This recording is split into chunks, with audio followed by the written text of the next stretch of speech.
নমস্কার বন্ধুরা, দেখুন এই যে চিংড়ি মাছ আমার এই বাইজি এই আজকে রান্না করবে চিংড়ি মাছ। এটা হচ্ছে গন্ধরাজ চিংড়ি।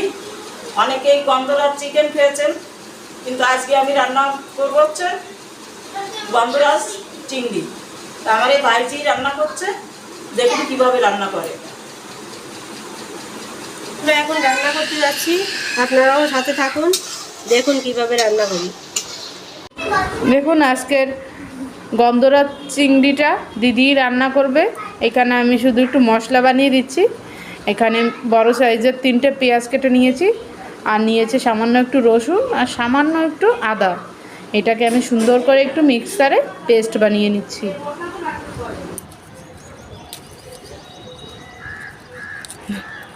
এই যে লেবুর পাতা নিলাম।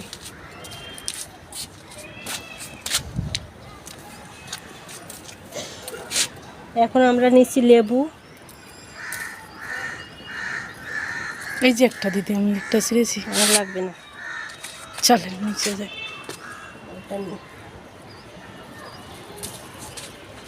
এই যে লেবু নিলাম আর লেবুর পাতা।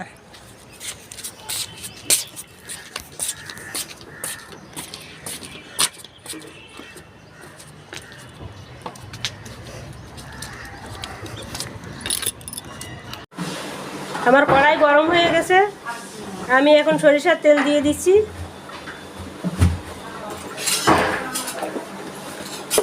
তেল গরম হয়ে গেছে, তেলের ভিতর দিয়ে দিচ্ছি 2টা তেজপাতা, সামান্য গোটা জিরে, আগে থেকে বানিয়ে রাখা পেঁয়াজ রসুন আদা পেস্ট দিয়ে দিচ্ছি।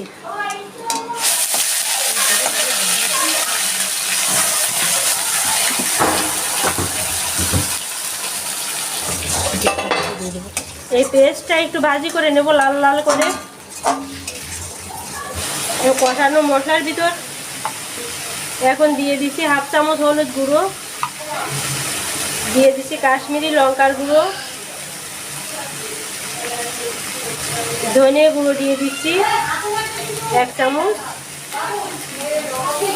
জিরা গুঁড়ো দিয়ে দিচ্ছি 1/2 চামচ। সামান্য জল দিয়ে কষাই নেব মশলাটা।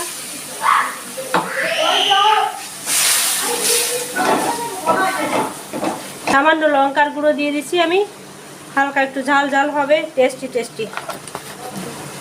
এই পরিমাণ মতো লবণ দিয়ে দিচ্ছি।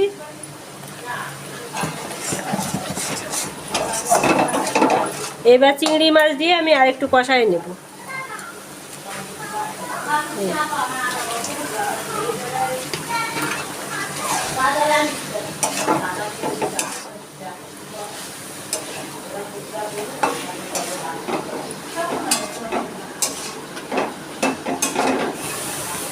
এবার দিয়ে দিচ্ছি লিকুইড দুধ।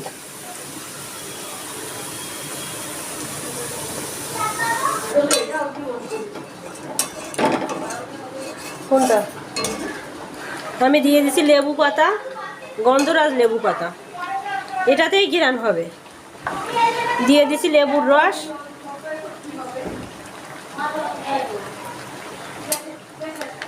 একটা লেবুর রস দিয়ে দেব সামান্য।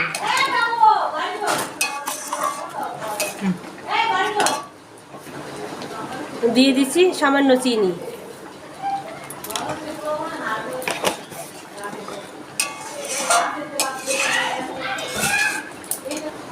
আমার রান্না শেষের দিকে এখন দিয়ে দিচ্ছি ঘি, সামান্য ঘি উপর দিয়ে দেবো।